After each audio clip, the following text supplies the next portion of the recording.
नमस्कार। आज हम तैयारी कैसे करें इस टॉपिक पर चर्चा करें। जो भी बेरोजगार बंधु हैं जो तैयारी में लगे हुए हैं, वो तैयारी करते करते ऊब जाते हैं और ये सोचते हैं कि आगे क्या होगा। जितना मेरा अनुमान है उसके अनुसार मैं ये कहना चाहता हूँ कि जो हाल ही में भर्तियां जो प्रस्तावित हैं उनकी किनके विज्ञापन भी आ चुके हैं, तो आप पदों पर ध्यान न देकर अपनी तैयारी पर ध्यान दें। यदि आप तैयारी पर ध्यान दोगे तो आपको सफलता जरूर मिलेगी। हो सकता है कि किन को जल्दी मिल जाती है, किन्हीं को देरी से मिलती है। जो भी भर्तियां प्रस्तावित हैं उनमें एक भर्ती को लेकर या एक लक्ष्य रखना चाहिए और तैयारी में जुट जाना चाहिए। देखो, तैयारी करने का एक तरीका होता है, क्या पढ़ना है क्या छोड़ना है। जो पीछे एग्जाम में पेपर में जो प्रश्न आए हैं उनके आधार पर आपको तैयारी करनी चाहिए। जो भी बोर्ड होती है जो एग्जाम करवाती है, उन्होंने किस पैटर्न पर पेपर बनाया है उसको आधार लेकर तैयारी करनी चाहिए। और आप सभी की सबसे बड़ी कमजोरी ये है कि जब एग्जाम पास में होती है उस समय आप तैयारी करते हो। एग्जाम नजदीक होगी तब आप तैयारी स्टार्ट करते हो। आपको ये तो पता है कि जब वर्षा होती है तो एक तो मानसूनी वर्षा होती है। मानसूनी वर्षा धीरे धीरे होती है बूंदों के रूप में, और उस मानसूनी वर्षा जिसे हम कहते हैं कि ये तो झड़ लगा दिया, तो वो जो मानसूनी वर्षा है जो धीरे धीरे होती है झड़ के रूप में, आपने ये अनुभव किया है क्या कि उस वर्षा में कभी भी नदियां नहीं आती हैं। जो मानसूनी वर्षा होती है धीरे धीरे होती है, और धीरे धीरे जो वर्षा होती है उसका जल धरातल में पृथ्वी के गर्भ में चला जाता धीरे धीरे।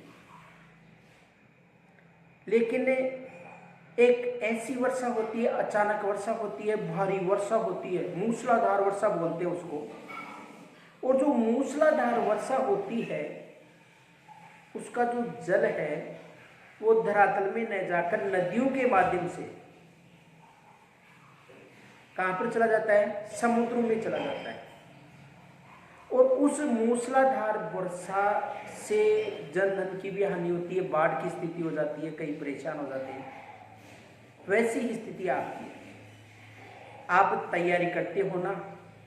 जैसे मान लो अब यदि हम बात करें तृतीय श्रेणी शिक्षक भर्ती की जनवरी में प्रस्तावित है, तो अब आप जो बच्चे पहले से तैयार नहीं थे अब तैयारी करना चाह रहे हैं, वो मूसलाधार वर्षा की तरह तैयारी करेंगे। अब आप 10 घंटे 12 घंटे 15 घंटे तैयारी करोगे और वो मूसलाधार वर्षा हो गई। अब उस वर्षा में, यानी जो मूसलाधार वर्षा होती है उसका जल कहाँ पर जाएगा, समुद्रों में। तो आपका जो तैयारी का जो शेड्यूल है, आप जो भी 18 घंटे पढ़ते हो आपको याद नहीं रहेगा। और जो पहले से पढ़ रहा है वो मानसूनी वर्षा की तरह तैयारी कर रहा है, उसकी याद रहेगा। यदि आप द्वितीय श्रेणी शिक्षक भर्ती की तैयारी करते हो, उसमें 9 माह लगभग हैं, तो आप उसकी तैयारी करते हो तो आप मानसूनी वर्षा की तरह तैयार करो। यानी कि आपको ये लक्ष्य लेना है कि मुझे लगभग 8+10 घंटे तक, 8+ जो भी है, मुझे डेली तैयार करना है। अगर आप उसको डेली तैयार करते हो तो 9 माह में यानी 8-9 माह लगभग हैं, आपकी तैयारी मजबूत हो जाएगी। जो भी आप अध्ययन करते हो वो आपके मस्तिष्क में स्टोर रहेगा। और मूसलाधार वर्षा की तरह तैयारी नहीं करके मानसूनी वर्षा की तरह आपको तैयारी करनी चाहिए, सफलता मिलेगी। घबराना नहीं चाहिए। जो भी आपने लक्ष्य रखा है उस लक्ष्य के आधार पर तैयारी करनी चाहिए।